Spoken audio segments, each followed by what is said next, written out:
Loops.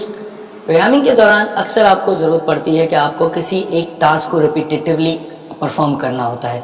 आपको कोई एक पर्टिकुलर टास्क है, जब आप बार बार करना चाहते हैं तो बजाय इसके कि आप मल्टीपल, फॉर एग्जांपल आपने console.log 10 दफ़ा लिख दिया या अलर्ट 10 दफ़ा लिख दिया, उसके बजाय आप उसे किसी तरीके से रिपीटेटिवली किसी प्रोसेस में ऐड कर दें ताकि वो काम रिपीटेटिवली हो जाए, लेकिन आपको 10 स्टेटमेंट ना लिखनी पड़े। ऐसे सिचुएशंस के लिए 10 तो एक नंबर है, आगे उससे ज़्यादा भी हो सकता है। आप 100 टाइम्स कोई काम करना चाह रहे हैं, 2000 टाइम्स करना चाह रहे हैं, तो ऐसा कोई भी टास्क जो कि रिपीटेटिवली होना हो, उसके लिए आप लूप्स यूज़ करते हैं। लूप्स का काम ये है कि आप उसे कोई टास्क देते हैं, कोई ऑपरेशन देते हैं, उस ऑपरेशन को लूप्स रिपीटेटिवली परफॉर्म करता रहता है और आप उसमें चाहें तो हर आइट्रेशन में लूप की हर एक एग्जीक्यूशन को आइट्रेशन कहते हैं, हर आइट्रेशन में कुछ वैल्यूज चेंज कर दें, तो हर रिपीटेटिवली होगा काम विथ डिफरेंट वैल्यूज। तो ये आप लूप के थ्रू कर सकते हैं। लूप को बनाने का तरीकेकार क्या है कि सबसे पहले आप लिखेंगे for FOR round bracket open, यहाँ पर 3 स्टेटमेंट्स आएंगी, फिर राउंड ब्रैकेट क्लोज, करली ब्रैकेट ओपन, करली ब्रैकेट क्लोज। करली ब्रैकेट के अंदर आप जो कुछ भी लिखेंगे वो लूप की आइट्रेशन है और जितने टाइम्स लूप ने चलना है, फॉर एग्जांपल 10 टाइम्स लूप ने चलना है, तो जो करली ब्रैकेट के अंदर आपने कोड लिखा होगा उस कोड को ये रिपीटेटिवली चलाएगा और फॉर एग्जांपल आपने 10 मरतबा कहा है तो वो 10 मरतबा चलाएगा। अब 3 स्टेटमेंट जो कि फॉर के राउंड ब्रैकेट में मौजूद हैं, ये 3 स्टेटमेंट डिफाइन करती हैं फॉर की पूरी एग्जीक्यूशन। पहली स्टेटमेंट इनिशियलाइजेशन है। इसका मतलब ये कि आप किसी वेरिएबल को, किसी वैल्यू को इनिशियलाइज कर रहे हैं, वार i = 0 समथिंग, आप इनिशियलाइज करेंगे एक वेरिएबल, फिर उसके बाद सेमीकोलन, फिर अगली स्टेटमेंट है वो कंडीशन है। आप एक कंडीशन प्रोवाइड करते हैं जो कि ट्रू या फॉल्स होगी। अगर वो कंडीशन ट्रू है तो लूप कंटिन्यू रहेगा, अगर वो कंडीशन फॉल्स हो जाएगी तो लूप रुक जाएगा। तो जब तक आपकी वो कंडीशन ट्रू रहेगी लूप नहीं रुकेगा, लूप की आइट्रेशंस चलती रहेंगी, 5, 10, 15 जितनी आइट्रेशंस होंगी वो चलती रहेंगी जब तक वो कंडीशन जो बीच वाला स्टेटमेंट है वो कंप्लीट ना, उस फॉल्स ना हो जाए। जब फॉल्स होगा फिर लूप रुक जाएगा। तीसरी स्टेटमेंट एक एक्सप्रेशन है, वो हेल्प करती है लूप की एग्जीक्यूशन को किसी तरीके से आप ब्रेक कर दें। आप उसमें कोई भी एक्सप्रेशन लिख सकते हैं जो कि एग्जीक्यूट होगी लूप की हर आइट्रेशन के बाद। यहाँ फर्क है, इनिशियलाइजेशन 3 स्टेटमेंट है फॉर लूप के अंदर।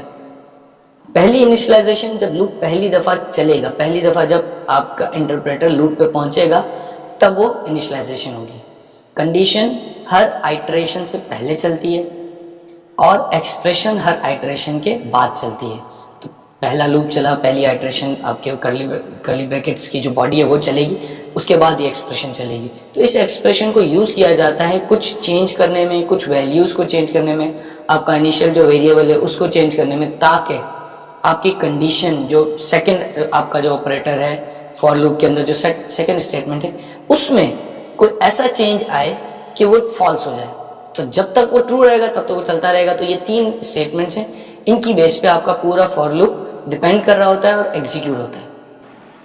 यहाँ आप देखें एक फॉर लूप है, किस तरह लिखा है आपने, for round bracket open war i = 0, ये एक इनिशियलाइजेशन हो गई, एक वेरिएबल बन गया, सेमीकोलन i <3, यानी कि उस वक्त तक, अब क्योंकि ये कंडीशन है, हमने कंपैरिजन ऑपरेटर्स पढ़े हैं, ये i ये वैल्यू उस वक्त तक ट्रू रिटर्न करती रहेगी जब तक i <3 होगा। इनिशियलाइजेशन के वक्त i 0 है तो इस वक्त ये ट्रू है। तीसरी जो स्टेटमेंट है i++, यानी कि i में इंक्रीमेंट करो, ये इंक्रीमेंट आइट्रेशन के बाद होगा, अभी नहीं होगा। तो जैसे ही आपका इंटरप्रेटर फॉर लूप पे पहुंचेगा, फॉर i = 0 i इनिशियलाइज हो जाएगा और कंडीशन चेक होगी, क्या i <3 है, जो कि इस केस में है, इस वक्त i 0 है, फॉर लूप की बॉडी में आ जाएगा। फॉर लूप की बॉडी में आके इस वक्त जो हमने कंसोल प्रिंट कराया है वो आपके कंसोल में आउटपुट आ जाएगा, i 0 प्रिंट हो जाएगा। अब पहली आइट्रेशन कंप्लीट हुई।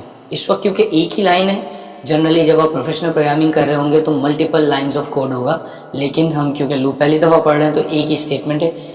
कर्ली ब्रैकेट के एंड पर पहुंचा, आपकी आइट्रेशन एक कंप्लीट हो गई है। अब जो लूप की तीसरी एक्सप्रेशन है i++, वो चलेगी। जब i++ होगा तो i में एक इंक्रीमेंट हो जाएगा, i हो जाएगा 1। अब आइट्रेशन फिर से घूमेगी और लूप के स्टार्ट में आ जाएगी। अब इनिशियलाइजेशन नहीं होगी, आई इक्वल्स टू 0 जो इनिशियलाइज हुआ था पहले वो अब नहीं होगा क्योंकि ये इनिशियलाइजेशन एक बार हो गई है और आई में एक इंक्रीमेंट हो चुका है, आई है 1। कंडीशन चेक होगी, कंडीशन चेक हुई, कंडीशन लिखा है आई लेस देन 3, क्योंकि आई में क्या है 1, पिछली आइट्रेशन में आई एक इंक्रीज हो चुका था, आई है 1, तो आई लेस देन 3 यानी कि 1 लेस देन 3 ट्रू। फिर से एक बॉडी के अंदर आ जाएगा, फिर से कंसोल प्रिंट करेगा। जब ये बॉडी खत्म होगी फिर आई प्लस प्लस करेगा, तीसरी एक्सप्रेशन फिर चलेगी, आई प्लस प्लस होगा, आई हो जाएगा 2, आइट्रेशन फिर घूमेगी, फॉर लूप पर दोबारा आएगी, फिर से इनिशियलाइजेशन तो होगी नहीं, कंडीशन चेक होगी, क्या आई लेस देन 3 है, आई लेस देन 3 है क्योंकि आई है 2, हमने अभी पिछली एक्सप्रेशन में उसको इंक्रीज किया था 2 या आई है 2 है, फिर से बॉडी के अंदर आ जाएगा, फिर कंसोल प्रिंट कराएगा, कंप्लीट हो गई आइट्रेशन, फिर बॉडी के एंड पर आया, फिर से आई को तीसरी एक्सप्रेशन चली, आई प्लस प्लस किया, आई हो गया 3, जब आई 3 हो गया अब फॉर लूप घूम के दोबारा जब आएगा इनिशियलाइजेशन अगेन नहीं होगी, कंडीशन चेक होगी, क्या आई लेस देन 3 है, आई में क्या है 3, क्योंकि आई में वैल्यू 3 है इस वजह से जब कंपैरिजन होगा लेस देन 3 का तो ये कंडीशन हो जाएगी फॉल्स। तो ये कंडीशन फॉल्स हो जाएगी तो आपका फॉर लूप ब्रेक हो जाएगा, फॉर लूप की आइट्रेशन रुक जाएगी और फॉर लूप से बाहर निकल आएगा और आपके आउटपुट में आई इक्वल्स टू 0, 1 और 2 प्रिंट होकर एंड हो जाएगा। ये एक और एग्जांपल है, इसमें आप देखें कि फॉर का लूप बन रहा है, अब वेरिएबल क्योंकि इनिशियलाइज हो रहा है, वेरिएबल की इनिशियल वैल्यू आप कुछ भी सेट कर सकते हैं, तो इस वक्त आई की इनिशियल वैल्यू है 5 और हम कह रहे हैं कि आई चले कब तक, लेस देन इक्वल टू 8, ये कंपैरिजन ऑपरेटर है, यानी कि आई जब तक 8 से छोटा होगा या 8 के इक्वल होगा तब तक चलता रहेगा।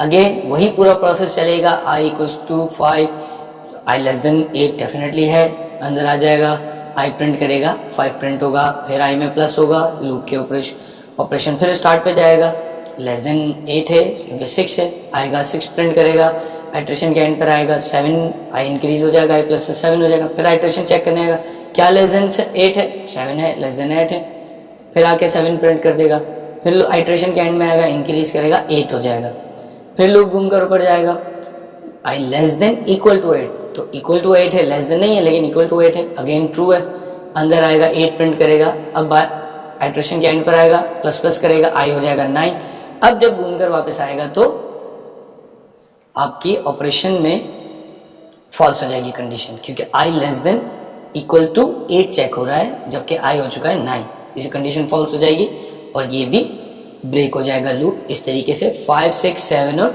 8 प्रिंट हो जाएगा आपकी स्क्रीन पे।